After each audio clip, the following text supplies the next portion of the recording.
नमस्कार, क्यूज के इस ऑनलाइन प्लेटफॉर्म पर मैं आपका हार्दिक अभिनंदन और स्वागत करता हूं। हमारी राजस्थान की जो कक्षाएं चल रही थी उन्हीं को हम निरंतर रखते हुए आज जो हम एक और टॉपिक पढ़ने जा रहे हैं उसका नाम है खनिज। आज हम खनिजों के बारे में जानेंगे। इससे पहले हमने आपको झीलें और जो महत्वपूर्ण बिंदु थे यानी 7 से 8 टॉपिक को कवर करा दिया। तो आज हम पढ़ने जा रहे हैं किसके बारे में? तो वो पढ़ने जा रहे हैं खनिजों के बारे में। खनिज क्या होते हैं या खनिज कौन कौन से खनिज हमारे राजस्थान के अंदर देखने को मिलते हैं, किन खनिजों का सर्वाधिक भंडारण पाया जाता है। तो आज हम खनिजों पर विस्तृत चर्चा करेंगे। तो आप हमारे साथ बने रहें और निरंतर स्वाध्याय का मजा लें। तो आज हम पढ़ेंगे खनिज। तो सबसे पहले खनिज मिनरल्स। खनिज होते क्या हैं? तो खनिज वह बहुमूल्य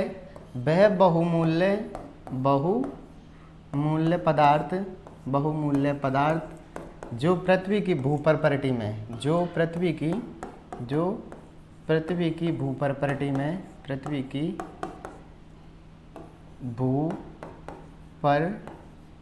में पाए जाते हैं उन्हें खनिज कहते हैं। यानी वह बहुमूल्य पदार्थ जो पृथ्वी की भूप्रपरटी में यानी पृथ्वी के अंदर पाए जाते हैं या पृथ्वी के अंदर देखने को मिलते हैं, हम उन्हें क्या कहते हैं? उन्हें खनिज कहते हैं। क्या कहते हैं? खनिज कहते हैं। तो याद रखना, खनिज बहुमूल्य पदार्थ होते हैं जो पृथ्वी की भूप्रपरटी या उसके अंदर पाए जाते हैं, उन्हें हम खनिजों के नाम से जानते हैं। तो आज हम अध्ययन करने वाले हैं कि राजस्थान के अंदर कौन कौन से खनिज देखने को मिलते हैं। राजस्थान है ये हमारा, इस राजस्थान में कौन कौन से खनिज हमें देखने को मिलते हैं, किस क्षेत्र में कौन से खनिज देखने को मिलते हैं। तो अगर हम बात करें पश्चिमी क्षेत्र की, तो पश्चिमी क्षेत्र में हमें पता है कि प्राकृतिक गैस है यानी ऊर्जा खनिज हैं वो सर्वाधिक देखने को मिलते हैं। क्योंकि पश्चिम में कौन सी चट्टानें पाई जाती हैं? अवसादी चट्टानें। अवसादी चट्टानों के अंदर हमें क्या देखने को मिलता है? तो ऊर्जा खनिज देखने को मिलते हैं। तो हम कह सकते हैं यहाँ पर अवसादी चट्टानें, अवसादी चट्टानों में कौन से में देखने को मिलते हैं? तो ऊर्जा खनिज। अब ऊर्जा खनिज कौन से खनिज होते हैं? जिनसे ऊर्जा उत्पन्न होती है, जैसे पेट्रोलियम है, कोयला है, प्राकृतिक गैस है। एग्जाम्पल लिखना चाहो ऊर्जा खनिजों के तो पेट्रोलियम, प्राकृतिक गैस, नेचुरल गैस, और फिर हमारा पेट्रोलियम, प्राकृतिक गैस और कोयला। तो ये क्या है? हमारे ऊर्जा खनिज हैं जो हमें कहाँ देखने को मिलते हैं? तो पश्चिमी मरुस्थल के अंदर देखने को मिलते हैं। अब बात करें हम यहाँ पर, ठीक है, इन्हें विंध्यन चट्टान के नाम से जानते हैं। जो हाड़ौती वाला प्रदेश है उसे हम विंध्यन चट्टान के नाम से जानते हैं, ठीक है। तो यहाँ पर जो चट्टान है उसमें क्या मिलते हैं? तो यहाँ पर मिलते हैं पत्थर मतलब स्टोन्स देखने को मिलते हैं। ये वाले क्षेत्र में सर्वाधिक क्या देखने को मिलता है? स्टोन यानी पत्थर देखने को मिलते हैं। कौन से वाले में? विंध्यन चट्टान के अंदर।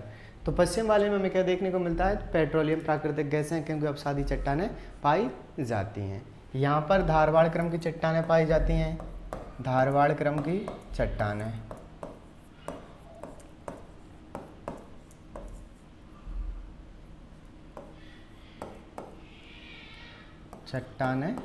पाई जाती हैं, ठीक है। तो उधर क्या मिल रहा था हमें? ऊर्जा खनिज। इधर हमें स्टोन्स मिल रहे हैं। यहाँ पर हमें जो किले हैं, जो मिट्टियाँ हैं और जो कुछ अन्य महत्वपूर्ण खनिज हैं वो हमें कहाँ पर देखने को मिलते हैं? विशेषकर इस क्षेत्र में हमें इस वाले को पूरे को रखा, ये वाला अरावली वाला क्षेत्र है। कौन सा क्षेत्र है? अरावली वाला, ठीक है। तो ये पूरा अरावली क्षेत्र है। इसमें धारवाड़ क्रम की चट्टानें पाई जाती हैं। इनमें सर्वाधिक तांबा या जो ज़्यादा इम्पोर्टेंट खनिज हैं वो इसमें देखने को मिल जाते हैं। विशेषकर तांबा पाया जाता है, ठीक है। इसमें धारवाड़ क्रम की में ये कौन सा प्रदेश है? अरावली प्रदेश, ठीक है। ये अरावली प्रदेश है और ये वाला हमारा कौन सा प्रदेश है? तो ये पूर्वी और दक्षिण पूर्वी क्षेत्र है, ठीक। पश्चिमी क्षेत्र में हमने देख लिया। पश्चिमी क्षेत्र के अंदर क्या देखने को मिल रहा है? पश्चिमी क्षेत्र के अंदर अवसादी चट्टानें हैं और ऊर्जा में कोयला, पेट्रोलियम, प्राकृतिक गैस हमें देखने को मिलती है। ठीक है। तो ये हम आज इनका अध्ययन करने वाले हैं, पश्चिमी क्षेत्र का, धारवाड़ क्रम की चट्टानों का और विंध्य की चट्टानों का, कौन से क्षेत्र में कौन सी ये खनिज पाए जाते हैं। सबसे पहले राजस्थान को खनिजों का अजायब घर कहा जाता है। राजस्थान को खनिजों का अजायब घर कहा जाता है। राजस्थान में टोटल 81 प्रकार के खनिज पाए जाते हैं, यानी हमारे राजस्थान के अंदर जो खनिज पाए जाते हैं वो कितने पाए जाते हैं, 81 प्रकार के खनिज पाए जाते हैं। उसमें से 57 प्रकार का तो क्या है, हमारे उत्खनन हो रहा है, यानी उनको निकाला जा रहा है। कितने प्रकार के को, 57 प्रकार के को, और जबकि पाए कितने जाते हैं, 81 प्रकार के। तो इसी वजह से हमारे राजस्थान को क्या कहा जाता है, खनिजों का अजायब घर। और जो हमारे राजस्थान में भी सर्वाधिक खनिज देखने को मिलते हैं, हमारे राजस्थान में भी सर्वाधिक खनिज देखने को मिलते हैं, तो वो मिलते हैं हमें इसमें अरावली बेल्ट में। तो अरावली को हम क्या कहते हैं, खनिजों का घर या खनिजों का अजायब घर, ठीक है, खनिजों का घर, ठीक है। तो किसको किस नाम से जानते हैं इसे, खनिजों का घर, किसको, अरावली बेल्ट को, खनिजों का अजायब घर भी आप कह सकते हो। यानी सर्वाधिक खनिज हमें अरावली प्रदेश से मिलते हैं, ठीक है। ये इसी वजह से हमारे राजस्थान की थोड़ा सा ज़्यादा इम्पोर्टेंस रखती है अरावली, क्योंकि यहाँ पर खनिजों का सर्वाधिक क्या है, पाए जाते हैं। दूसरा, यहाँ से जो बारिश है वो ये बारिश को कराने में भी सहायक है, मरुस्थल को रोकने में भी सहायक है, इसलिए हमारे लिए बहुत महत्वपूर्ण है अरावली प्रदेश। तो अब हम इन तीनों का अध्ययन करने वाले हैं। तो शुरुआत करते हैं हम आज की इस कक्षा का, क्या खनिजों को हम पढ़ेंगे। तो खनिजों के बारे में जान लिया। खनिज वह हैं जो भूप्रपर्टी के अंदर बहुमूल्य पदार्थ पाए जाते हैं, बहुमूल्य पदार्थ पाए जाते हैं, उन्हें हम खनिज कहते हैं, ठीक है। भूप्रपर्टी के अंदर बहुमूल्य पदार्थ पाए जाते हैं, उन्हें हम खनिजों के नाम से जानते हैं। अब खनिजों की विविधता देखी जाती है, तो खनिजों की विविधता क्या है, देश में सर्वाधिक खनिज विविधता राजस्थान में, अगर पूरे देश में देखा जाए तो राजस्थान में सर्वाधिक खनिज विविधता होती है, क्योंकि हमारे यहाँ पर कितना था, 82 प्रकार के खनिज होते हैं, इसीलिए खनिजों का अजायब घर कहा जाता है। क्वेश्चन पूछा जाए, खनिजों का अजायब घर किस राज्य को कहा जाता है, तो राजस्थान को खनिजों का अजायब घर कहा जाता है। भंडारण अरावली में सर्वाधिक खनिज भंडारण है, जो हमारा अरावली बेल्ट है उसमें खनिजों का सर्वाधिक भंडार है, इसी वजह से खनिजों का भंडार गृह कहा जाता है। खनिजों का घर या खनिजों का भंडार गृह किसको, अरावली को। खनिज विविधता 82 प्रकार के, देश में खनिजों के अजायब घर के नाम से जाना जाता है, कौन, राजस्थान। ये थोड़े खनिजों से महत्वपूर्ण बात है। आगे अब उत्पादन, अब देश में उत्पादन है, तो उत्पादन में हमारा स्थान है, कितना योगदान देता है, सबसे पहले तो ये उत्पादन में हमारा योगदान देता है कितना, 22%। ये हमारा भारत है, भारत के अंदर योगदान देता है, कितना योगदान देता है, तो ये भारत के अंदर योगदान दे रहा है 22% का, कितने का, 22% का योगदान देता है। अब इसमें भी दो प्रकार के खनिज पाए जाते हैं, एक तो धात्विक और एक अधात्विक, धात्विक और अधात्विक। तो धात्विक खनिजों के अंदर हमारा योगदान है 15% और अधात्विक के अंदर है 25%, यानी टोटल तो कितना योगदान देता है, 22%। अब उन दोनों में भी पार्ट धात्विक और अधात्विक, धात्विक में 15% योगदान है हमारा और अधात्विक में 25%, और अधात्विक में प्रथम स्थान रखते हैं हम पूरे भारत में अधात्विक खनिजों में राजस्थान का प्रथम स्थान है। पूरा अगर पर्टिकुलरली पूछा जाए, धात्विक अधात्विक नहीं हो, कि राजस्थान कितना योगदान देता है खनिजों में, तो 22%। प्रॉपर पूछा जाए, धात्विक में 15%, अधात्विक में 25%, और अधात्विक में 25% के साथ क्या है, यह प्रथम स्थान पर है, ठीक है। अब आय देखी जाती है, क्योंकि खनिज जब हमारे यहाँ पे पाए जाते हैं तो आय क्या है, तो आय देश में राजस्थान प्रथम स्थान पर है, किसमें, खनिजों के आय के मामले में, खनिजों की आय के मामले में जो हमारा राजस्थान है वो प्रथम स्थान पर है। आगे धात्विक खनिज वह खनिज होते हैं जिनके अंदर धातु की मात्रा पाई जाती है, उन्हें हम धात्विक खनिज के नाम से जानते हैं। यानी इनके अंदर धातु की मात्रा क्या होती है, धातु की मात्रा पाई जाती है, उन्हें हम धात्विक खनिज कहते हैं। और जिनके अंदर धातु की मात्रा नहीं पाई जाती, धातु मात्रा नहीं पाई जाती, उन्हें हम क्या कहते हैं, तो उन्हें कहते हैं हम अधात्विक खनिज। याद रखना, धातु की मात्रा पाई जाएगी उन्हें धात्विक खनिज, और जिनके अंदर नहीं पाई जाएगी उन्हें अधात्विक खनिज। ठीक है, तो ये हो गए धात्विक और अधात्विक खनिज। हमने ये पश्चिमी क्षेत्र है राजस्थान का, उसमें अवसादी चट्टानें देखने को मिलती हैं, और इसमें ऊर्जा खनिज में भी कौन सा कोयला, जो अवसादी चट्टानें हैं वो हमारे कहाँ पर देखने को मिलती हैं, तो पश्चिमी राजस्थान के अंदर। कहाँ पर देखने को मिलती हैं, पश्चिमी राजस्थान के अंदर। इसमें हमें कौन से ऊर्जा खनिज देखने को मिलते हैं, कौन से वाले ऊर्जा खनिज। ऊर्जा खनिजों में कोयला, पेट्रोलियम, प्राकृतिक गैस, यानी जिनसे हमें ऊर्जा की प्राप्ति होती है, वो खनिज हमें कहाँ देखने को मिलते हैं, तो पश्चिमी राजस्थान के अंदर देखने को मिलते हैं। अब ये हमने पढ़ा था धारवाड़ क्रम की जो चट्टानें होती हैं उनमें भंडारित खनिज है, यानी तांबा सर्वाधिक देखने को मिलता है। पूर्वी राजस्थान में विंध्यन चट्टानें पाई जाती हैं, इनमें पत्थर वाले खनिज, जिनके अंदर लाल पत्थर, रेड डायमंड और जो हमारा कोटा स्टोन है वो देखने को मिलता है। तो याद रखना, पश्चिमी राजस्थान में ऊर्जा खनिज देखने को मिलते हैं, अरावली में धारवाड़ क्रम की चट्टानें, और यहाँ पर हमें भंडारित खनिज देखने को मिलते हैं। पूर्वी राजस्थान में विद्यानंद चट्टानें हैं, इनमें पत्थर वाले खनिज देखने को मिलते हैं, पत्थर वालों में लाल पत्थर, कोटा स्टोन और भी कई प्रकार के हमें खनिज देखने को मिलते हैं। तो ये हमारे राजस्थान में मोटी मोटी लोकेशन है कि कौन से खनिज किस दिशा के अंदर मिलते हैं। अब एक एक को हम अच्छे से अध्ययन करते हैं। तो सबसे पहले और सबसे अधिक क्वेश्चन इसी डायग्राम से पूछ लिया जाता है कि खनिजों का वर्गीकरण। किसका, खनिजों का वर्गीकरण। खनिजों के वर्गीकरण हमने पहले ही पढ़ लिया था कि जो धात्विक खनिज हैं और अधात्विक खनिज हैं, धात्विक खनिज और अधात्विक खनिज हैं, उनका वर्गीकरण। ठीक है, अब धात्विक खनिजों में भी दो प्रकार के खनिज होते हैं, लोह धातु और अलोह धातु। और अधात्विक खनिजों में जिनके अंदर जिसके अंदर क्या होता है, जिसके अंदर हमें ना तो हमें लोह धात्विक देखने को मिलती है और ना लोह अयस्क देखने को मिलता है, उन्हें हम क्या कहते हैं, अधात्विक खनिज। अब धात्विक खनिजों में जो बेधात्विक खनिज जिनके अंदर धातु की मात्रा पाई जाती है धात्विक खनिज कहलाते हैं, और अधात्विक खनिज जिनके अंदर धातु की मात्रा देखने को नहीं मिलती, उन्हें हम किस नाम से जानते हैं, अधात्विक खनिज के नाम से जानते हैं।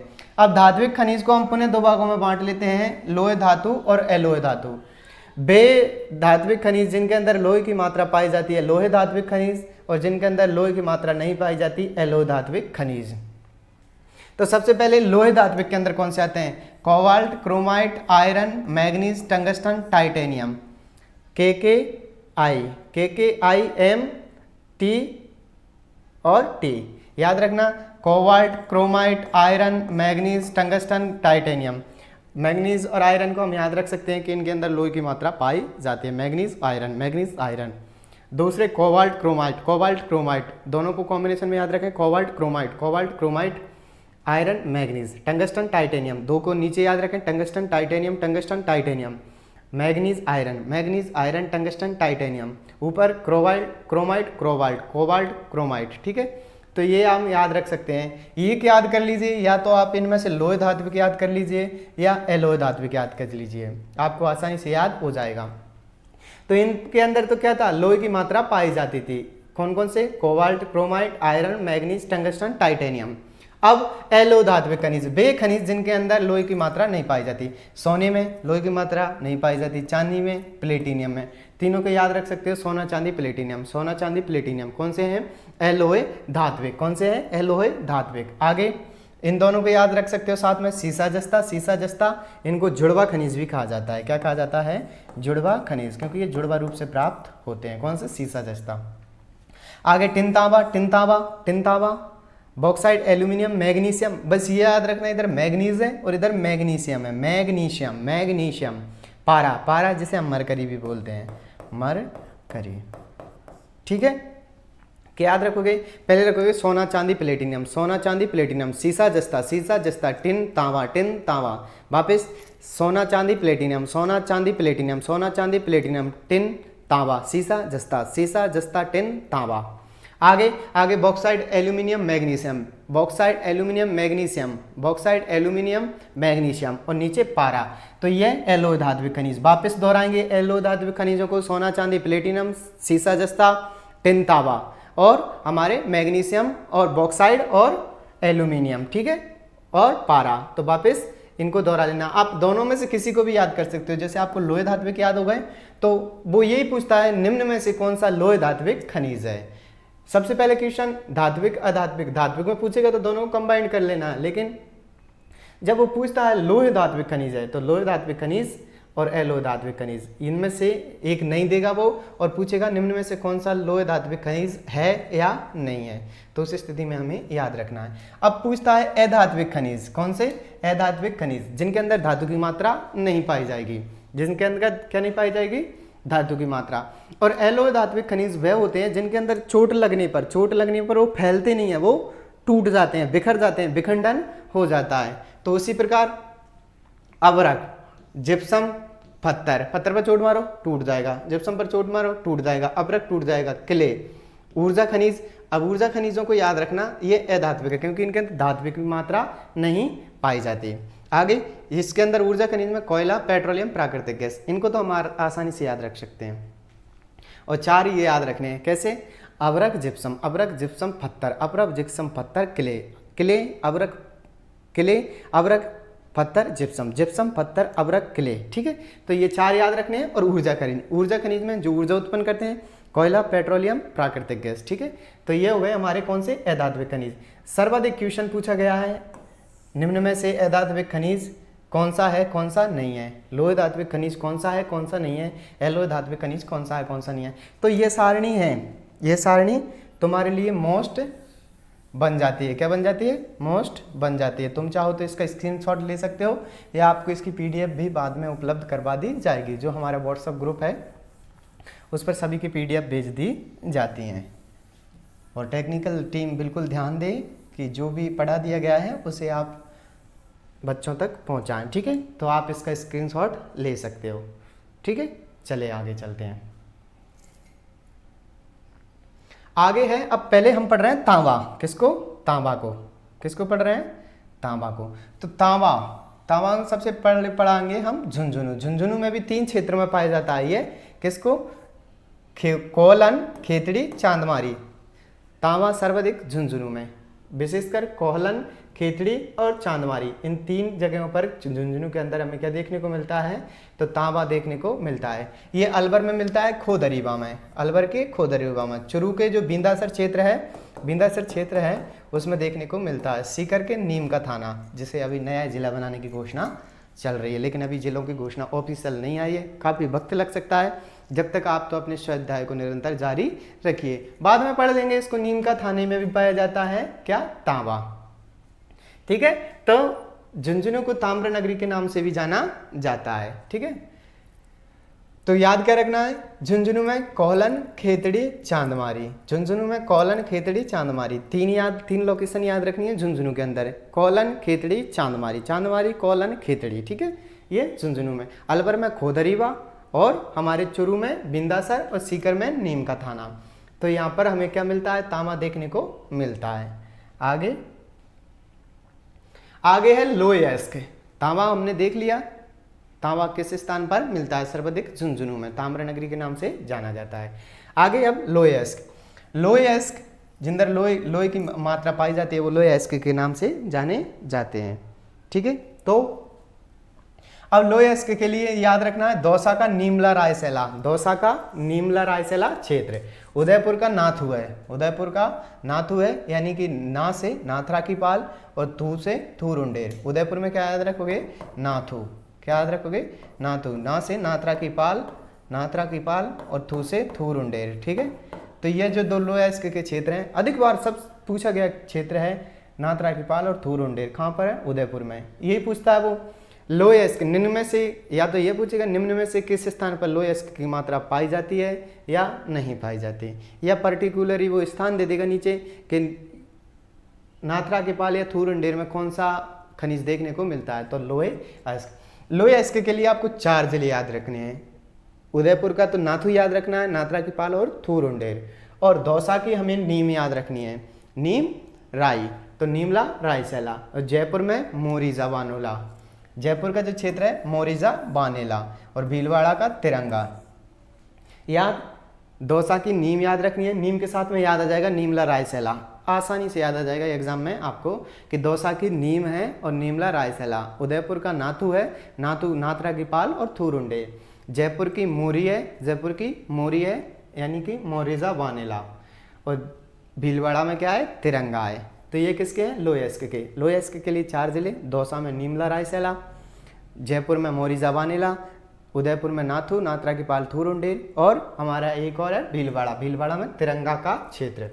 ये तो किसके हो गए, लोयस्क के। अब पढ़ते हैं सीसा जस्ता के। सीसा जस्ता, सीसा जस्ता, इनको जुड़वा खनिज के नाम से जाना जाता है। अब इनको याद कैसे रखना है, तो इनके याद रखने का तरीका, राजसमंद में राजपुर, राजसमंद में राजसमंद में राजपुर दरीवा, राजपुर दरीवा। याद रखना ये खोदरीवा अलवर में तांबे के लिए प्रसिद्ध है, लेकिन ये राजपुर दरीवा किसके लिए प्रसिद्ध है, तो सीसा जस्ता को।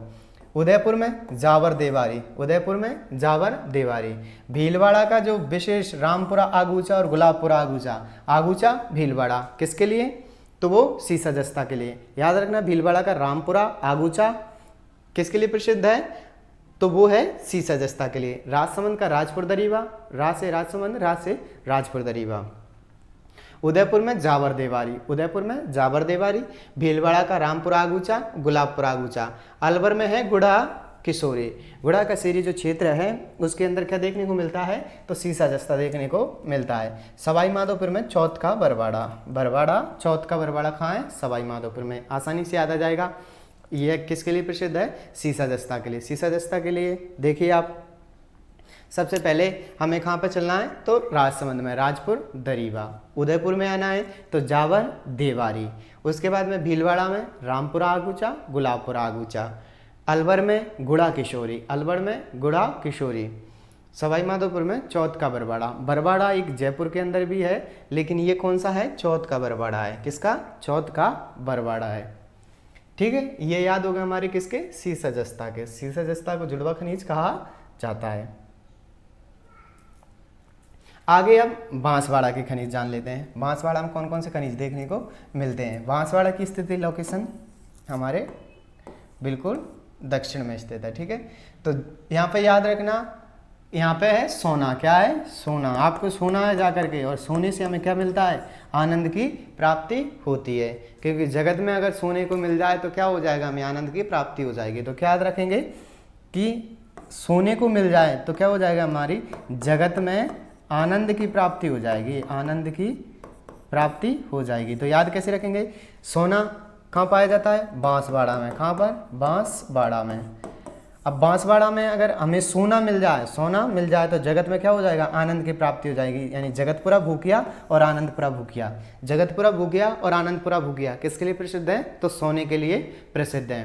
तो क्या याद रखेंगे हम बांसवाड़ा में, कि बांसवाड़ा में हमें क्या मिल जाए, अगर सोने को मिल जाए तो क्या होगा, हमें आनंद की प्राप्ति हो जाएगी। क्योंकि यहाँ पे माई वजह सागर बांध है, उसकी वजह से ऐसी गर्मियों से राहत मिल जाएगी। तो हमें क्या याद रखना है बांसवाड़ा में, बांसवाड़ा में याद रखना है कि हमें सोने को मिल जाए तो आनंद की प्राप्ति हो जाएगी। जगतपुरा भूकिया, आनंदपुरा भूकिया। और आगे जो लीलवाणी, कालाकुटा और तलवाड़ा है, ये तीनों मैग्नीज के लिए प्रसिद्ध है। हमने अफवाह तंत्र पढ़ा था, तब भी पढ़ा था कि यहाँ पे तलवाड़ा है, यहाँ पे भी तलवाड़ा है। ये तो झील है, तलवाड़ा झील है जो कि हनुमानगढ़ में है, और ये तलवाड़ा क्षेत्र है जो किसके लिए प्रसिद्ध है, तो मैग्नीज के लिए प्रसिद्ध है। तलवाड़ा भी 2 हैं, एक उत्तर में एक दक्षिण में, तो इसके किस लिए प्रसिद्ध है, मैग्नीज के लिए। तो कैसे याद रखेंगे, तो याद रखेंगे काली, काली ऐसे याद रखना, काली कैसे, काली तलवाड़ा में, काली तल, काली तल, काली तल। ठीक है, का से कालाकुंटा, लीलवानी और तलवाड़ा किसके लिए प्रसिद्ध है, मैग्नीज के लिए। किसके लिए प्रसिद्ध है, मैग्नीज के लिए। ठीक है, तो काली तल, काली तल क्या याद रखो लोगे ना, ऐसे याद रखना, काली तल है, काली तल। का से कालाकुटा, ली से लीलवानी, तल से तलवाड़ा किसके लिए प्रसिद्ध है, काली तल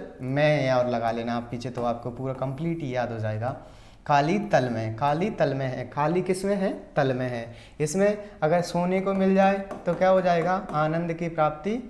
जगत में सोने को मिल जाए तो क्या हो जाएगा, आनंद की प्राप्ति हो जाएगी, आनंद की प्राप्ति हो जाएगी। ठीक है, अब आगे चलते हैं डूंगरपुर, ये वाला क्षेत्र इधर, ये डूंगरपुर। डूंगरपुर में फ्लोराइट और फ्लोस्पायर, यानी कि जो डूंगरपुर क्षेत्र है, डूंगरपुर जिला है हमारा, उसके अंदर फ्लोराइट और फ्लोस्पायर्स, फ्लोराइट और फ्लोस्पायर क्या मांडो की पाल के अंदर स्थित है। मांडो की पाल डूंगरपुर, इतना तो याद आ ही जाएगा आपको कि मांडो की पाल कहाँ है, डूंगरपुर में। किसके लिए प्रसिद्ध है, फ्लोराइट के लिए, और या इसे हम फ्लोस्पायर बोलते हैं। फेल्सपायर के लिए अजमेर प्रसिद्ध है। एक और याद रखना यहाँ से, एक होता है फेल्सपायर, फेल्सपायर, फेल्सपायर में अजमेर है, कौन सा है, अजमेर है। फेल्सपायर के लिए अजमेर प्रसिद्ध है, और जबकि फ्लोस्पायर, फ्लोस्पायर या फ्लोराइड, इसके लिए मांडो की पाल डूंगरपुर प्रसिद्ध है। ठीक है, तो ये हमारे ये वाला क्षेत्र कंप्लीट हो गया। आगे चलते हैं किले खनिज। अब किले खनिज यानी कि जो मिट्टी के खनिज हैं या जो मुल्तानी मिट्टी वगैरह पाई जाती हैं, वो कौन कौन से क्षेत्रों में पाई जाती हैं। ठीक है, तो वो पाई जाती हैं किले खनिज बीकानेर और बाड़मेर में। अगर मुल्तानी मिट्टी के बारे में पूछते हैं कि मुल्तानी मिट्टी सर्वाधिक किस जिले में, तो बाड़मेर में, उसके बाद में बीकानेर में। मुल्तानी मिट्टी में पहले बाड़मेर आएगा और फिर बीकानेर आएगा। किले खनिज में पूछते हैं तो बीकानेर पहले आएगा और बाड़मेर बाद में आएगा। अब संगमरमर, संगमरमर की कहानियाँ बहुत सुनी है हमने कि जो प्यार की निशानी कही जाने वाली ताजमहल है, उसका निर्माण भी हमारे यहाँ के संगमरमर से किया गया था, और इसकी खासियत है ये काला नहीं पड़ता। लेकिन अब प्रदूषण, अत्यधिक प्रदूषण होने की वजह से जो ताजमहल है वो भी काला पड़ता जा रहा है। तो अब ये संगमरमर हमारे राजस्थान के अंदर कौन से क्षेत्र में कौन सा संगमरमर देखने को मिलता है, तो हम शुरू करते हैं सबसे पहले जो हमारे राजस्थान का सर्वाधिक प्रसिद्ध है, कौन सा, मकराना नागौर का सफ़ेद संगमरमर। मकराना नागौर का सफ़ेद संगमरमर पूरे विश्व में, पूरे भारत में प्रसिद्ध है। याद, मकराना नागौर, मकराना नागौर सफ़ेद, मकराना नागौर सफ़ेद, मकराना नागौर सफ़ेद संगमरमर। ठीक है, याद रह जाएगा। आगे अब गुलाबी, गुलाबी पाया जाता है जो बाबरमाला हिल्स हैं, उसमें हमें उदयपुर के अंदर क्या देखने को मिलता है, गुलाबी संगमरमर। हरा, हरा भी उदयपुर के अंदर देखने को मिलता है, जो ऋषभ देव की पहाड़ियाँ हैं उनके अंदर। ठीक है, हरा गुलाबी उदयपुर में। ठीक है, आगे पीला, पीला जैसलमेर, जैसलमेर से आप याद रख सकते हो, बिल्कुल सिंपल है, पीला जैसलमेर। पीथला, पीथला क्षेत्र में मिलता है, पीथला क्षेत्र जैसलमेर में पीला संगमरमर देखने को मिलता है। आगे सतरंगी, सतरंगी मारो लहरिया, तो लहरिया, लहरिया, लहरिया कहाँ पर है, पाली में। याद रखना, ला ली, पदराला पाली, पदराला पाली। सतरंगी मारो लहरिया कहाँ मिलेगा, पदराला पहाड़ी में। हरा, तो हरा में कहाँ देखने को मिलता था, हरा मिला था उदयपुर में। हरा गुलाबी उदयपुर, हरा गुलाबी उदयपुर। सफ़ेद मकराना नागौर में, और जो हमारा सतरंगी था वो पदराला पाली में। पीला पीतला जैसलमेर में। एक और बच जाता है हमारे पास में काला, काला संगमरमर पाया जाता है भैंसलाना जयपुर में। तो भैंस कैसी होती है, काली, तो याद रख सकते हो आराम से कि जो काला संगमरमर है कहाँ पर मिलेगा, तो हमें भैंसलाना जयपुर के अंदर देखने को मिलेगा, क्योंकि भैंस हमारी कैसी होती हैं, तो भैंस हमारी काली होती हैं। तो याद रखना, पीला पीतला जैसलमेर, हरा और गुलाबी उदयपुर, और सतरंगी पादरला पाली में, सफ़ेद मकराना नागौर में, और जयपुर के अंदर काला संगमरमर भैंसलाना क्षेत्र में।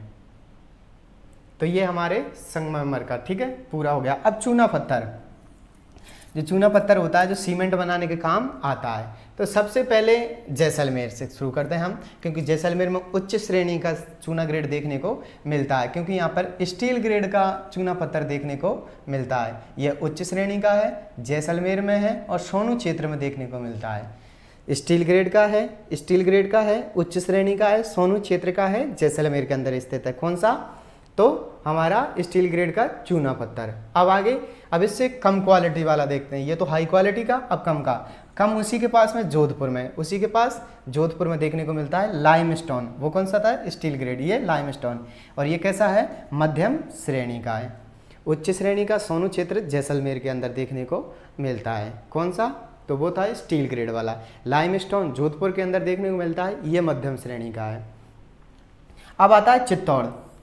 चित्तौड़ में सीमेंट के कारखाने सर्वाधिक स्थित है।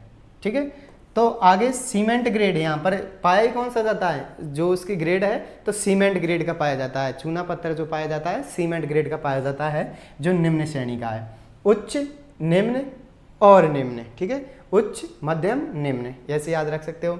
स्टील ग्रेड उच्च श्रेणी जैसलमेर सोनू क्षेत्र, जोधपुर लाइमस्टोन मध्यम श्रेणी जोधपुर के अंदर है। चित्तौड़गढ़ में सीमेंट ग्रेड और निम्न श्रेणी का चूना पत्थर देखने को मिलता है।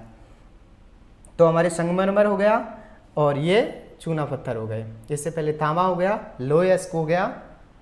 अब आगे चलते हैं हम पोटास। तो पोटास हमें देखने को मिलता है गंगानगर, हनुमानगढ़, बीकानेर, चूरू।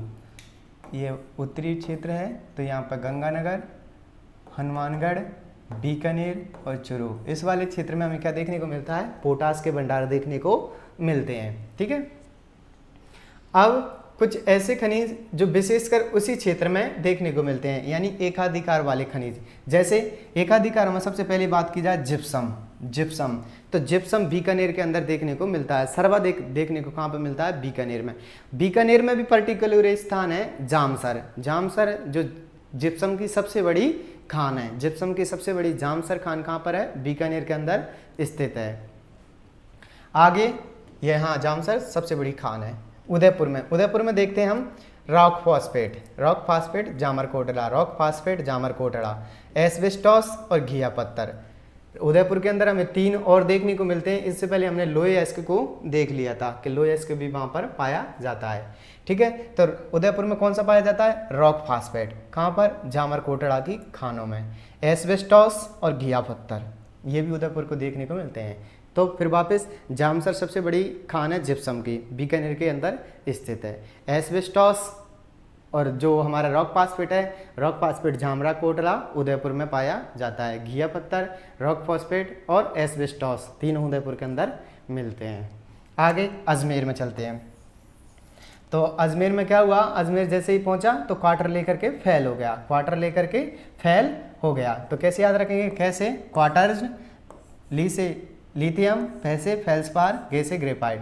क्वार्टर लेकर फेल हो गया। ठीक है, तो क्वार्टर लेकर के क्या हो गया, फेल हो गया। कैसे याद रखेंगे, क्वार्टर लेकर फेल हो गया, कैसे, क्वार्टर्स्ड, लिथियम, फेल्सपायर, ग्रेफाइट। ठीक है, सीकर में कैल्साइट और पायराइट देखने को मिलता है। जिप्सम बीकानेर, सीकर में कैल्साइट पायराइट, अजमेर में क्वार्टर लेकर फेल हो गया, क्वार्टर लिथियम, फेल्सपायर, ग्रेफाइट। उदयपुर में रॉक फॉस्फेट जामरा कोतरा की खानों में और एस्बेस्टॉस और घिया पत्थर देखने को मिलता है। और यही वो बात की थी हमने जो एकाधिकार वाले खनिज हैं, जिनमें हमारे राजस्थान के कुछ ऐसे ज़िले हैं जिनके अंदर विशेष प्रसिद्ध हैं उस खनिज के लिए। तो हमने बात कर ली जिप्सम, जिप्सम बीकानेर का प्रसिद्ध है। Wollastonite, सरोई, wollastonite, wollastonite, सरोई, wollastonite, सरोई। ठीक है, जिप्सम बीकानेर। ठीक है, अजमेर और टोंक का जो गार्नेट है, तांबड़ा, जिसे हरी अग्नि के नाम से जाना जाता है, हरी अग्नि, हरी अग्नि, हरी अग्नि के नाम से किसे जाना जाता है, गार्नेट या तांबड़ा को। कौन सा क्षेत्र प्रसिद्ध है, अजमेर टोंक, अजमेर टोंक, अजमेर टोंक, अजमेर टोंक गार्नेट या तांबड़ा के लिए प्रसिद्ध है। गार्नेट या तांबड़ा के लिए प्रसिद्ध है कौन सा, अजमेर टोंक, अजमेर टोंक, गारमेट तांबड़ा। गारमेट या तांबड़ा को हम किस नाम से और जानते हैं, तो हरी अग्नि के नाम से जानते हैं। आगे राजगढ़ में पन्ना, राजगढ़ में क्या मिलता है, पन्ना देखने को मिलता है। ठीक है, अब ये तो हो गए हमारे कौन से खनिज जो हमारे धारवाड़ क्रम की चट्टानों में और जो विशेष अधिकार वाले खनिज थे। अब देखते हैं हम आणविक खनिज, यानी कि आणविक खनिज। आणविक खनिजों में भी यूरेनियम और थोरियम विशेष याद रखना, कई बार क्वेश्चन पूछा भी गया है आणविक खनिजों से। यूरेनियम सीकर में, सीकर 12 उदयपुर क्षेत्र, सीकर 12 उदयपुर, यूरेनियम सीकर 12 उदयपुर, सीकर 12 उदयपुर, सीकर 12 उदयपुर, यूरेनियम सीकर 12 उदयपुर। ठीक है, आगे थोरियम, थोरियम में याद रखना है पाली भीलवाड़ा, पाली भीलवाड़ा, पाली भीलवाड़ा, थोरियम, पाली भीलवाड़ा कहाँ पर है, थोरियम किसके लिए प्रसिद्ध है, थोरियम के लिए, पाली भीलवाड़ा। यूरेनियम सीकर 12 उदयपुर के अंदर है। अवरक, अवरक, अवरक को देखा जाता है तो भीलवाड़ा, अजमेर, राजसमंद। भीलवाड़ा में भी दाता भुनाश जो क्षेत्र है, दाता भुनाश क्षेत्र है भीलवाड़ा का, वो अवरक के लिए प्रसिद्ध है। तो फिर से पुनः रिपीट करेंगे, भीलवाड़ा, अजमेर, राजसमंद, भीलवाड़ा, अजमेर, राजसमंद, भीलवाड़ा, अजमेर, राजसमंद, भीलवाड़ा, अजमेर, राजसमंद, किसके लिए, अवरक के लिए। भीलवाड़ा का दाता भुनाश क्षेत्र प्रसिद्ध है। तीनों बी प्रकार के, बी प्रकार के खनिज। तो कहाँ पर, बी से बेंटोनाइट बाड़मेर, बी से बेंटोनाइट बाड़मेर, बी से बॉक्साइड कोटा, बॉक्साइड कोटा, ठीक है, Kota bauxite Kota, bauxite Kota, bentonite Barmer, bentonite Barmer, beryllium Jaipur Ajmer, beryllium Jaipur Ajmer, ठीक है। तो याद रखना, bentonite Barmer, bauxite Kota, bauxite Kota, bauxite Kota, bentonite Barmer और बेरिलियम जयपुर अजमेर के अंदर, ठीक है। अभ्रक भीलवाड़ा अजमेर राजसमंद में मिला था, और जो आणविक खनिजों में यूरेनियम था वो सीकर 12 उदयपुर में मिला था, और थोरियम पाली भीलवाड़ा के अंदर मिला था। आगे चलते हैं हम ऊर्जा खनिज। ऊर्जा खनिज हमारे यहाँ पर कितने पाए जाते हैं, तो ऊर्जा खनिजों की बात की जाती है तो हमारे राजस्थान के अंदर 4 बेसिन देखने को मिलते हैं, और उन 4 बेसिनों का जो विस्तार है वो 14 जिलों में देखने को मिलता है। हमारा राजस्थान बॉम्बे हाई के बाद, बॉम्बे हाई 40% उत्पादन करता है, उसके बाद में सर्वाधिक अगर तेल का उत्पादन करता है तो वो हमारा राजस्थान उत्पादन करता है। बॉम्बे हाई पहले स्थान पर है पूरे भारत में, और दूसरे स्थान पर राजस्थान का आता है। राजस्थान का कितना आता है, तो राजस्थान का समथिंग 22% इसमें देखने को मिलता है। तो ऊर्जा खनिजों की हम बात करते हैं। तो सबसे पहले पेट्रोलियम की बात कर ली मैंने, तो ये राजस्थान सेकंड नंबर पर है पूरे भारत में, पहले पर बॉम्बे हाई 40% उत्पादन करता है। अब राजस्थान के अंदर 4 बेसिन है, 14 जिले हैं, 4 बेसिन हैं, 14 जिले हैं। तो 4 बेसिनों के बारे में जान लेते हैं। तो सबसे पहले और सबसे महत्वपूर्ण Barmer Sanchore basin, Barmer Sanchore basin, Barmer Sanchore basin का विस्तार एक तो बाड़मेर में और एक जालौर में देखने को मिलता है। तो आप लिख सकते हो बाड़मेर जालौर में, बाड़मेर जालौर में देखने को मिलता है किसका, तो ये मिलता है हमें बाड़मेर सांचौर बेसिन का। और सर्वाधिक उत्पादन राजस्थान में अगर कहीं से किया जाता है, अगर पर्टिकुलरली राजस्थान से पूछे राजस्थान में सर्वाधिक उत्पादन किस क्षेत्र से होता है, तो बाड़मेर सांचौर बेसिन से होता है। यहाँ पर ONGC की जो कंपनी है वो और एक KN एनर्जी, ये दोनों यहाँ पर से तेल उत्पादन का कार्य कर रही हैं, ONGC और KN एनर्जी। आगे चलते हैं हम जैसलमेर का, सेल्फ बेसिन जैसलमेर, यानी जो जैसलमेर का क्षेत्र है वही इसके अंदर आता है, और यहाँ पर ONGC की कंपनी तेल निकालने का कार्य करती है। बाड़मेर सांचौर बेसिन सर्वाधिक उत्पादन करता है ONGC KN एनर्जी, ठीक है। बाड़मेर जालौर के अंदर इसका विस्तार देखने को मिलता है। जैसलमेर का जैसलमेर के अंदर मिलता है, और यहाँ पर ONGC का तेल निकालने का कार्य करती है। अब आगे आते हैं हम ये वाले में, बीकानेर नागौर बेसिन।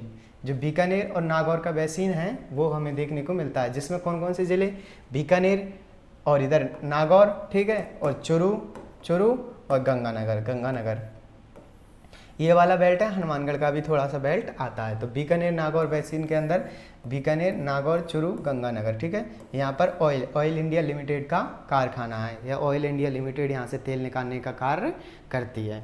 आगे चलते हैं हम विंध्यन बेसिन जो हड़ौती का पठार है उसमें। हड़ौती के 4 जिले हैं, कोटा, बारां, झालावाड़ और बूंदी, ठीक है। तो ये 4 जिले इसके अंदर, और भीलवाड़ा और चित्तौड़, 4 और 2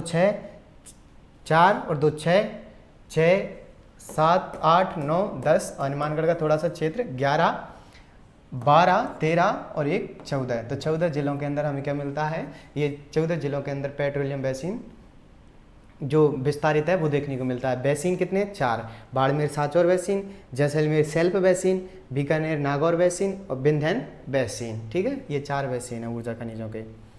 अब इनके तेल कुएं पूछ लिए जाते हैं कि कौन सा तेल कुएं किस जिले के अंदर स्थित है। सबसे अधिक और सबसे महत्वपूर्ण है बाड़मेर के।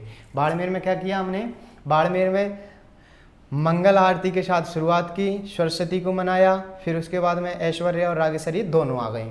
हमने मंगल आरती की शुरुआत की, उसके साथ में किसकी, सरस्वती की, और उस आरती में कौन कौन शामिल हुई, ऐश्वर्या और रागेश्वरी। तो याद कैसे रखेंगे, मंगला, सरस्वती, ऐश्वर्या, रागेश्वरी किसके हैं, बाड़मेर के।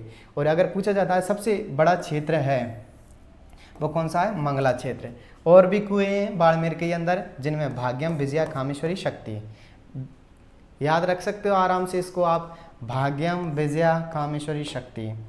जब हमारे भाग्य सही होंगे तो हमारी विजय होगी, जब विजय होगी तो हमारे पास में क्या होगी, शक्ति प्राप्त होगी, शक्ति होगी तो हमारे सारे काम बन जाएंगे। कैसे याद रखना है, जब हमारे भाग्य होंगे तब हमारी विजय होगी, और जब विजय होगी तो हमारे पास शक्ति होगी, और शक्ति होगी तो हमारे सारे काम आपस में बन जाएंगे। जब हमने आरती की शुरुआत की सरस्वती की तो ऐश्वर्या और रागेश्वरी दोनों आ गई थी, तो किसके हो गए, बाड़मेर के। याद कैसे रखना है, मंगला आरती में मंगला आरती की थी किसके लिए? सरस्वती के लिए, सरस्वती के लिए। ठीक है, तो उसमें कौन कौन आई थी? ऐश्वर्या, ऐश्वर्या और रागेश्वरी। कौन सी आई? रागेश्वरी। ठीक है, अब इसको याद कैसे रखना है? जब भाग्य अच्छे होते हैं, भाग्य अच्छे होंगे तो क्या होंगे? हमारी विजय अपने आप होती जाएगी। जब विजय होती जाएगी तो हमारे पास में शक्ति बढ़ती जाएगी। जब शक्ति बढ़ेगी तो हमारे काम अपने आप क्या हो जाएंगे? पूर्ण हो जाएंगे। तो भाग्यम, विजया, कामेश्वरी, शक्ति किसके हैं? ये बाड़मेर के। बाड़मेर के जो महत्वपूर्ण तेल कुएं थे उनके बारे में जान लिया। आगे अब बीकानेर। बीकानेर में है तुमरीवाला पूनम क्षेत्र। तुमरीवाला पूनम क्षेत्र कौन सा है? तुमरीवाला पूनम क्षेत्र। पूनम तुमरी, पूनम तुमरी। पूनम किसकी है? तुमरी है तुमरी नहीं है, ठीक है ना। यानी कि पूनम है वो तुमरी है, तुमरी नहीं, तुमरी, तुमरी, तुमरी, तुमरी। कितने हंसी आ रही है उनको, देखो क्या मारी है। तुम्हारी नहीं है, पूनम किसकी है? तुमरी वाला की। किसकी है? तुमरी वाला की। आगे जैसलमेर क्षेत्र का। कौन सा? जैसलमेर। जैसलमेर में 4 देखने को मिलते हैं, इसमें सब बाला वाला वाला, शैतान का साला। ठीक है, तो वो देखने को मिलते हैं। कौन से? बांधे वाला, सादे वाला, चिन्ने वाला। बांधे वाला, सादे वाला, चिन्ने वाला। बांधे, साधे, चिन्ने। बांधे, साधे, चिन्ने, तनौट। तनौट माता का जो मंदिर है उसको हम सब जानते हैं, BSF मोगी देवी के नाम से जानी जाती है। पाकिस्तान ने यहाँ पर बर्फबारी की। चलो हिस्ट्री है, कोई नहीं, हिस्ट्री में नहीं जाना, अपन को भूगोल के अंदर ही रहना है। अभी हम क्या कर रहे हैं? तेल निकाल रहे हैं। जब तेल निकल जाएगा तो हमारे पास में क्या होंगे? बहुत सारे पैसे होंगे, और उन बहुत सारे पैसों से हम क्या करेंगे? हम घूमने चलेंगे। पर हमें तो घूमने की भी ज़रूरत नहीं है, हम सुबह सुबह वर्ल्ड ज्योग्राफी में घूमते हैं। कहीं आज थाईलैंड गए थे, कल मलेशिया गए थे, और आज तो हम बहुत ही अच्छे महासागर, हिंद महासागर के अंदर आए थे। बढ़िया वहाँ पर नहाया धोया, बढ़िया द्वीपों के अंदर घूमना, भ्रमण किया, खाना वगैरह खाया, पर्यटन देखने के लिए गए थे हम। तो हम ज्योग्राफी वालों के मज़े हैं, उनकी तरह नहीं जो साइंस मैथ्स वाले होते हैं। माना x, माना w, माना p। क्या माना? क्यों माना? हमारा तो काम है जाना। क्या है? जाना। तो कैसे याद रखेंगे? इसमें जैसलमेर का क्षेत्र है, उसमें सब बाला वाला वाला, बाला वाला वाला, बांधे वाला, सादे वाला और चिन्ने वाला और तनौट। ठीक है, बांधे वाला, सादे वाला, चिन्ने वाला। कैसे याद रखना है? बांधे बाला वाला क्षेत्र है वो किसके अंदर आ जाएंगे? तो वो हमारे जैसलमेर के अंदर। बांधे वाला, सादे वाला और चिन्ने वाला और तनौट क्षेत्र। अब सर्वाधिक पेट्रोलियम उत्पादन बॉम्बे हाई 40% करता है, राजस्थान 20% करता है। तीसरे नंबर पर ये हमारा राजस्थान सेकंड पर आता है, तीसरे नंबर पर गुजरात आता है, फर्स्ट पर बॉम्बे हाई।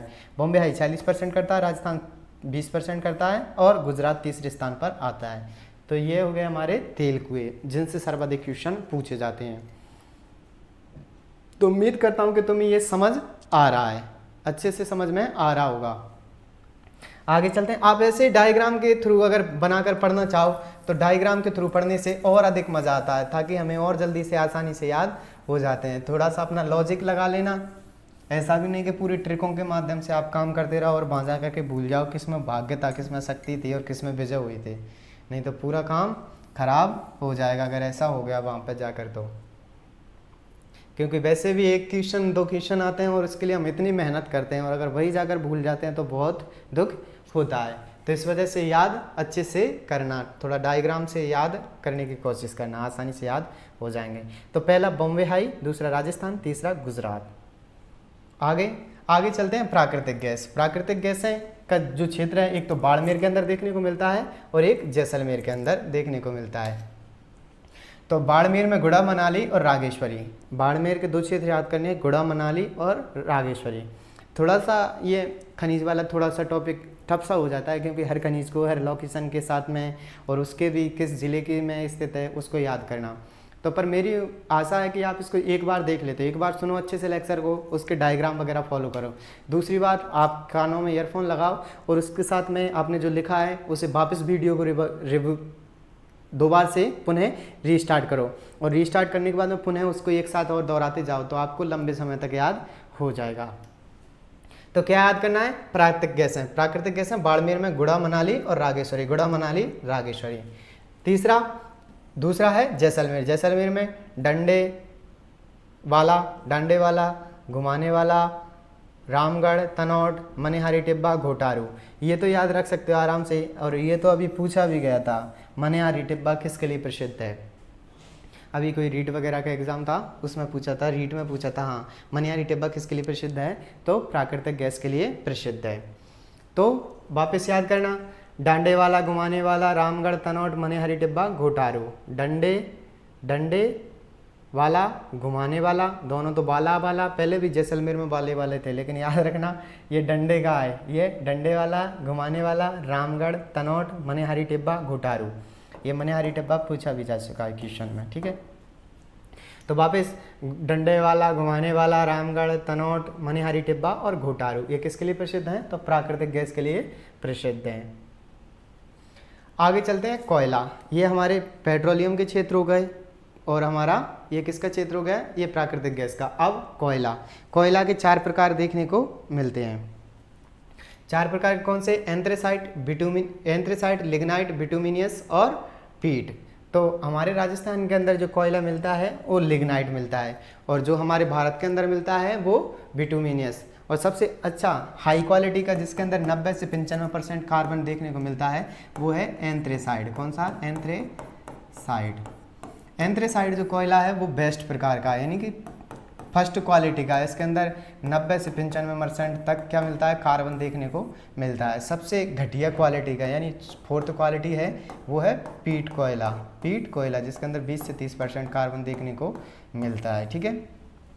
उसके बाद में है हमारा बिटुमिनियस और लिग्नाइट, ठीक है। तो सबसे अगर उच्च क्वालिटी का कोयला पूछा जाता है एंथ्रेसाइड, कारण क्योंकि इसके अंदर 90 से 95% कार्बन की मात्रा पाई जाती है। पीट सबसे घटिया प्रकार का कोयला होता है। हमारे राजस्थान में ना तो उच्च है और ना घटिया है, हमारे यहाँ पे बीच का लिग्नाइट है, ठीक है। तो कोयला के क्षेत्र बाड़मेर में चलते हैं, क्योंकि हमने पढ़ा था कि जो पश्चिमी क्षेत्र है वो ऊर्जा खनिजों के लिए विशेष प्रसिद्ध है। कपूरडी, जालिपा, गिरल, बादेसरा, इनमें क्या है, कोयला क्षेत्र है। कौन से, कोयला क्षेत्र, कपूरडी, जालिपा, गिरल, बादेसरा। बीकानेर में बीटनौक, बरसिंहसर, पलाना, गुड़ा, बरसिंहपुर और पलाना क्षेत्र पूछ लिया क्वेश्चन में। अभी हाल ही जो आरओ का हुआ था शायद उसमें पूछा था कि बरसिंहपुर और पलाना क्षेत्र किसके लिए प्रसिद्ध हैं, तो किसके लिए प्रसिद्ध हैं, तो ये हमारे कोयला के लिए प्रसिद्ध है। और एक गुड़ा, याद रखना, गुड़ा एक बाड़मेर के अंदर भी है और एक गुड़ा कहाँ पर है, बीकानेर के अंदर भी है, ठीक है। याद रखना, कैसे याद रखोगे, बीट नौक, बरसिंहसर, पलाना, गुड़ा, पलाना, बरसिंहसर, बीट नौक। अब नागौर में मेड़ता सिटी और माता सुख, आराम से याद रख सकते हो, मेड़ता सुख और माता सुख, मेड़ता सिटी, माता सुख। बाड़मेर में कोयला के कपूरडी, जालिपा, दूसरा गिरल, भादेसरा। कपूरडी, जालिपा, गिरल, भादेसरा किसके लिए, कोयला के लिए प्रसिद्ध हैं। आगे बीकानेर में बीटनौक, बरसिंहसर, पलाना और गुड़ा। नागौर में मेड़ता सिटी और माता सुख। राजस्थान में लिग्नाइट प्रकार का कोयला पाया जाता है और इंडिया में बिटुमिनियस पाया जाता है। अब ये हमारे खनिज संसाधन हो गए जिनमें हमने ऊर्जा खनिजों को पढ़ लिया, धात्विक खनिजों को, अधात्विक खनिजों को अच्छे से अध्ययन कर लिया। अब बचते हैं हमारे कुछ महत्वपूर्ण खनिज संस्थान हैं, यानी कि जो कंपनियां स्थित हैं उनके बारे में अध्ययन करते हैं। तो सबसे पहली कंपनी हमारी RSMML,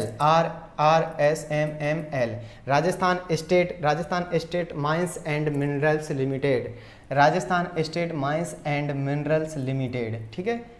इसका स्थापना हुई थी 1974 में उदयपुर में। RSML का अगर पूछा जाता है कि इसका मुख्यालय कहाँ पर है, तो उदयपुर में, स्थापना 1974 में, ठीक है।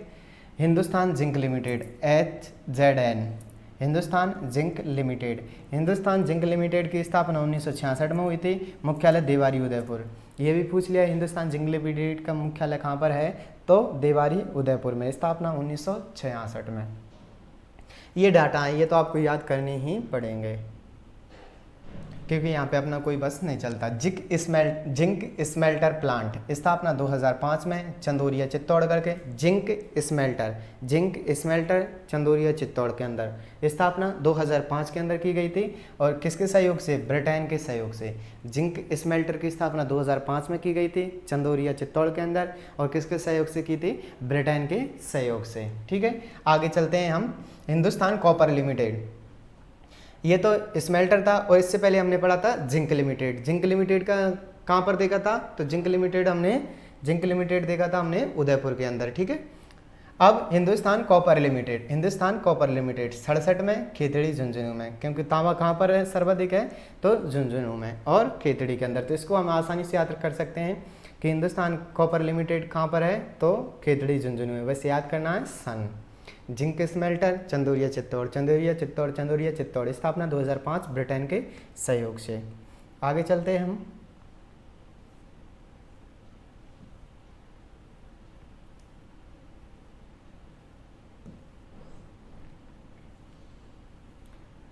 आगे है हमारा पेट्रोलियम रिफाइनरी। ये तो हमारे हो गए कौन कौन से। RSSML का कहाँ पर था, 1974 उदयपुर के अंदर स्थापना थी। उसके बाद में पढ़ा था हमने कौन सा, Hindustan zinc limited. Hindustan zinc limited की स्थापना कब हुई थी, 1966 के अंदर। 1966 में कहाँ पर स्थापित हुई था, तो ये हुआ था उदयपुर के अंदर। अब है पेट्रोलियम रिफाइनरी, जो सबसे बड़ी रिफाइनरी है पंचभद्रा, कहाँ पर, बाड़मेर में। पंचभद्रा बाड़मेर में, इसमें 2 कंपनियों का सहयोग है। यही पूछा जाता है कि इसमें राज्य का हिस्सा कितना, 26% और HPCL का हिस्सा 74%। रिफाइनरी है हमारी पेट्रोलियम रिफाइनरी पंचभद्रा बाड़मेर में। HPCL और राज्य सरकार दोनों का संयुक्त उपक्रम है। HPCL का 74% हिस्सा है, राज्य सरकार का 26% हिस्सा है। राज्य की पहली रिफाइनरी, राजस्थान की पहली पेट्रोलियम रिफाइनरी है, वो है पंचभद्रा बाड़मेर। किसका, HPCL का 74%, राजस्थान का 26% इसके अंदर हिस्सा है। और यहाँ पर BS6 का जो मानक का तेल होता है उसका उत्पादन किया जाता है। BS6 जो कि इन गाड़ियों के अंदर जो इनकी यादों या टेक्नोलॉजी को दर्शाता है, तो इसमें BS6 का पेट्रोलियम उत्पादन किया जाता है। किसके अंदर, पंचभद्रा बाड़मेर के अंदर। तो याद रखना पेट्रोलियम रिफाइनरी कहाँ है, पंचभद्रा बाड़मेर में। HPCL और राजस्थान का संयुक्त उपक्रम है। HPCL का 74% है, राजस्थान का 26% है। राजस्थान की पहली रिफाइनरी है और मानक है इसका BS6 का पेट्रोलियम उत्पादन करती है। ठीक है, पेट्रोलियम उत्पादन करती है कौन, पंचभद्रा बाड़मेर। आगे कुछ लाभ और हानियाँ जान लेते हैं हम, जो पश्चिमी राजस्थान है विशेषकर उसके बारे में। ये हमारी अरावली है, ये यहाँ का अरावली, और अरावली के ये वाला क्षेत्र पश्चिम का और ये वाला पूर्व का, कि इनकी वजह से हमारे राजस्थान में जो लाभ और हानियाँ हैं वो कौन कौन सी देखने को मिलती हैं। किसकी वजह से, खनिजों की वजह से। तो सबसे अधिक खनिजों की वजह से, इसकी वजह से GDP में वृद्धि होती है। GDP में वृद्धि होती है, रोजगार उपलब्ध होता है। जब हमारे पास में खनिज की मात्रा पाई जाएगी तो उससे क्या होगा, हमारी GDP में वृद्धि होगी, रोजगार के अवसर उपलब्ध होंगे। तीसरा, जो हमारी आय है घरेलू और राष्ट्रीय, उस आय में भी क्या होगी, वृद्धि होगी। लोगों का जीवन स्तर क्या होगा, जीवन स्तर उच्च होगा, क्योंकि जब हमारे पास पैसे होंगे तो कैसा होगा, जीवन स्तर उच्च होगा, जीवन स्तर उच्च होगा। तो GDP में वृद्धि, रोजगार के अवसर प्राप्त होते हैं और जीवन स्तर में उच्चता आती है। अब इसकी हानियों की बात की जाती है तो सबसे पहला होता है प्रदूषण, क्योंकि जब ये खनिजों का उत्खनन किया जाता है, पेट्रोलियम रिफाइनरी, तो इनकी वजह से जो प्रदूषण है वो सर्वाधिक देखने को मिलता है। तीसरा, इसकी वजह से जो भूमि की उर्वरता क्षमता है उसमें भी निरंतर कमी आ रही है, क्योंकि कहीं पर भी ये जो केमिकल्स हैं उनको फैला दिया जाता है, किन्हीं नदियों में बहा दिया जाता है, तो इसकी वजह से क्या होता है, भूमि की उर्वरता में कमी आती है और कई प्रकार की बीमारियां देखने को मिलती हैं। इसकी वजह से कई लोग इन ऐसी बीमारियां ग्रसित हो जाते हैं जो इनकी वजह से होती हैं। जो कारखाने में काम करते हैं उन लोगों की जो डस्ट वगैरह अंदर जाती है तो उसकी वजह से भी क्या हो जाते हैं, उनके अंदर कई प्रकार की बीमारियां देखने को मिलती हैं। हर सिक्के के 2 पहलू होते हैं, कुछ अच्छे कुछ बुरे, तो कुछ अच्छे और कुछ बुरे। तो आज के लिए सिर्फ इतना ही, क्योंकि क्लास भी थोड़ी ज़्यादा लंबी हो जाएगी, आपको भी बोरिंग लगने लग जाएगी। मैं मानता हूँ कि थोड़ी सी ये क्लास टफ हो सकती है, थोड़ी सी क्लास ये टॉपिक थोड़ा सा टफ हो सकता है, लेकिन आप एक बार इसे अच्छे से डायग्राम के साथ में अपने रजिस्टर के अंदर नोटबुक में इसे लिख ले। उसके बाद में पुनः एक बार वीडियो को बिल्कुल ईयरफोन और तल्लीनता के साथ में देखे। ऐसे नहीं आप बैठे हो, उधर डीजे चल रहा है, हमारा यहाँ पर पढ़ रहे हैं, यहाँ पर पढ़ा रहे हैं। HPCL का राजस्थान में HPCL का कितना % पंचभद्रा बाड़मेर के अंदर स्थित है, या उसका कितना % हिस्सा है। तो हम इधर पढ़ रहे हैं 76%, उधर चल रहा है डीजे और डीजे में गाने चल रहे हैं, तो उनसे ध्यान डिस्ट्रैक्ट होता है। तो इनको बढ़िया आराम से और बढ़िया एक जगह प्रॉपर तरीके से बैठ कर पढ़ें। अगर आपको पढ़ते पढ़ते नींद आ जाती है तो आप 2-5 मिनट घूमें, एक्सरसाइज करें, या फिर कोई ऐसा सॉन्ग वगैरह सुन लें 2-5 मिनट के लिए जो आपको मूड फ्रेश कर दे। तो आज के लिए सिर्फ इतना ही। ये टॉपिक थोड़ा सा फिर कह रहा हूँ टफ हो सकता है, लेकिन इसे आप थोड़े से अपनी कॉपी के अंदर अच्छे से आराम से बनाइए। 2 बार क्लास को सुनिए, आपको आसानी से समझ में आ जाएगा, क्योंकि दुनिया में ऐसी कोई चीज़ असंभव चीज़ नहीं है जिसे इंसान कर नहीं सकता। बस कमी है तो किसकी, उस ए को हटाने की। संभव और असंभव के बीच में फासला सिर्फ किसका होता है, तो उस ए का फासला होता है। तो ठोकरें चाहे कितनी भी लग जाएं संभलना हमको है, ठोकरें चाहे कितनी भी लग जाएं संभलना हमको है, आज नहीं तो कल, आज नहीं तो कल मंजिल को लगना हमको है। ठीक है, इसी के साथ जय हिंद, जय भारत।